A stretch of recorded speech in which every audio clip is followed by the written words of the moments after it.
गांव का नाम था रामपुर, जहां सत्यनारायण शर्मा अपने छोटे से परिवार के साथ रहते थे। ईमानदारी, मेहनत और संस्कार उनकी पहचान थे। उनका परिवार साधारण था, पत्नी सरला, बेटा राजू और बेटी नीतू। राजू खेती में पिता का हाथ बटाता था, जबकि नीतू पढ़ने में तेज थी और शहर जाकर पढ़ाई करना चाहती थी। माँ बाप ने बड़ी मेहनत करके नीतू को शहर के कॉलेज में दाखिला दिलाया।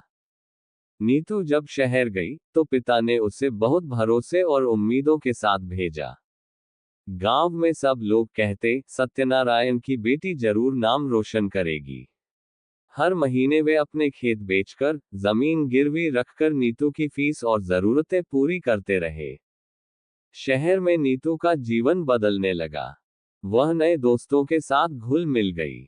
उसके पहनावे, बोलचाल और आदतें शहर जैसी हो गईं। वह अब अपने गांव, माता पिता और संस्कारों को पिछड़ा मानने लगी थी। उसने पिता के पैसों का इस्तेमाल कपड़ों, मोबाइल और पार्टियों में करना शुरू कर दिया। जब भी पिता पैसे भेजने में देर करते, वह गुस्से से बात करती। एक दिन गांव के एक युवक हरीश, जो उसी शहर में काम करता था, वह सत्यनारायण के पास आया और बोला, काका, एक बात कहनी है पर आप बुरा मत मानिए। बोल बेटा, क्या बात है? नीतू दीदी को मैं कई बार एक लड़के के साथ घूमते देखा हूँ। दोनों होटल, मॉल और रेस्टोरेंट में जाते हैं। मुझे शक है कि वह पढ़ाई में नहीं, कुछ और कर रही है। सत्यनारायण को विश्वास नहीं हुआ। उन्होंने पत्नी सरला से यह बात की। माँ को भी भरोसा नहीं हुआ कि उनकी प्यारी बेटी, जिसके लिए उन्होंने सब कुछ त्याग दिया, वह कुछ गलत कर सकती है। कुछ दिनों बाद सत्यनारायण अचानक शहर पहुंच गए। उन्होंने नीतू को हॉस्टल में खोजा, तो वह वहां नहीं मिली। पता लगाने पर मालूम हुआ कि वह कई दिनों से हॉस्टल में नहीं रह रही है। कुछ खोजबीन के बाद उन्होंने अपनी बेटी को एक लड़के के साथ एक फ्लैट में देखा।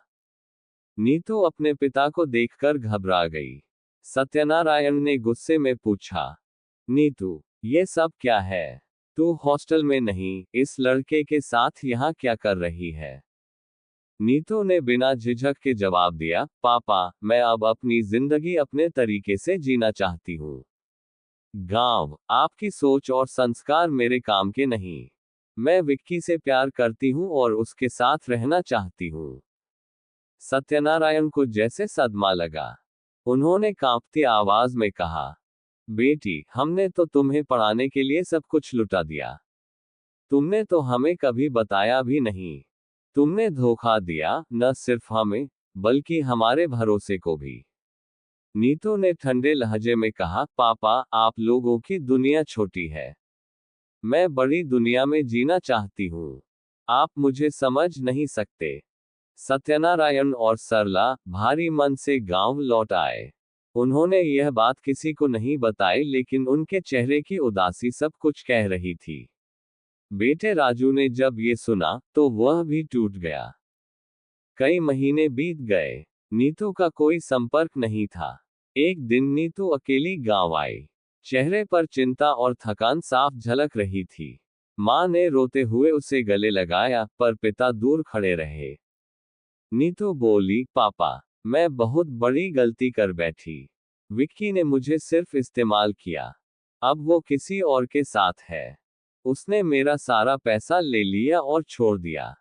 पिता ने शांत स्वर में कहा, अब क्यों आई बेटी? जब हम तुम्हारे लिए सब कुछ दे रहे थे, तब तुम्हें हमारी जरूरत नहीं थी।